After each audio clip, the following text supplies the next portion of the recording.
هجان چار جوانین هرما کردستان ji bajarê Soran bi paysiklan berê xudane bajarê Stenbolê ev çend rojin ew dirêdane niha ew gihiştîne Enqereya paytextê Tirkiye hevkarê xwe Vural êrişmiş li ser vê mijarê werdigirim Vural ev demekê dirêj bi wan ciwanên Soran xwe amade kiribû ji bo vê geşta bi paysiklê ber bi Tirkiye. Ewana gotin em dixwazin rakûrekê cîhanî bişkênin, navê me bikeve navgînisê bizanim karîne vê rakûrê bişkênin, gihiştina armanca xwe, rêya wan çawa bû?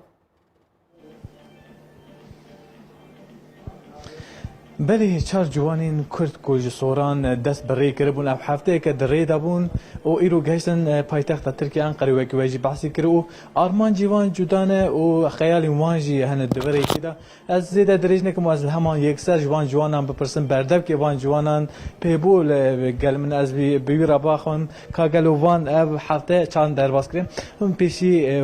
ev hefteyeke hûn di rê de ne hûn Kurdistanê berev paytexta Tirkiye Enqerê hatin û hûnê dawiya wî geşta xwe bi ku derê bikin û armanca wê serkeddivê geştê de çem karij me re bêj.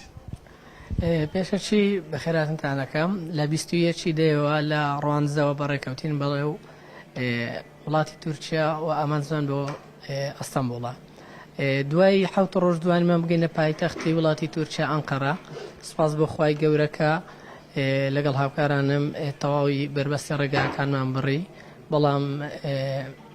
سەختیەکی زۆری هەبوو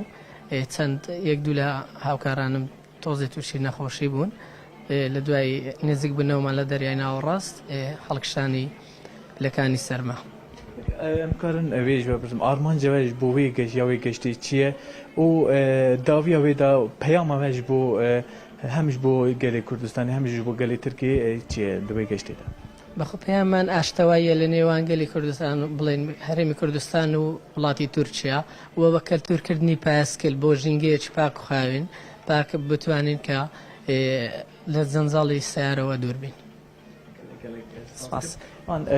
endamê denê vê van ciwanên ku wan her çiwan ciwan ferman nihal gel min evê bi wî re ji baxim hestên wî jî bigirim ka gelo dinava ve hefteyekê de çi derket pêşiya wan çi kirin çi nekirin û dawiya dawî dama ku gihiştin Stenbolê vê çi bikin ez ê mêwanê xwe yêdim bipirsim hûn jî xêr hatin pêşî ew hefteyekê hûn di rê danin dixwazim vê bipirsim yanî verê de heta niha armanca ve dama ku dest pê kirî çi bû û dama ku hûn digihîjin Stenbolê peyama we çi be بله ئارمان زمان بە کەلتورکردنی پایسکلێکە بە بۆ شوێنی دوور بەکاربێنی سەرەت کە بەخۆی بەس سەر لە داخلی بەکارێ بەس ئەمە هۆکەمان گەورەتر کردێکە بۆ وڵاتان بە پایسکل بچین وەکو گیرگرفتوانش لەخوای بە زیادی بیتاکو ئێستا زۆر باشین هیچ گیرگرفتە چیوەمانەوە تۆزێک کەشوهەوا ڕەشەبا بوویتە ڕێگر بۆ ڕۆیشتنمان یان خێراتر ڕۆیشتن بە جێگای مەبەست ئەم گیرگفتەمان هەبوو بەلی ئیمان وەکی وانجی ئەو جوانی ku Soran ku Kurdistan dest pêkirine hatine Tirkî wê dawiya dawî vê geşta xwe li Stenbolê bi dawî bikin û armanca wan ya sereke ev rîkorekê ji bişkînin ku bi qasî 4000 kilometran zêdetir rê bi baysiklê bi dawî bikin û hem ji bo parastina jîngehê hem jî ji bo peyameke aştê bidin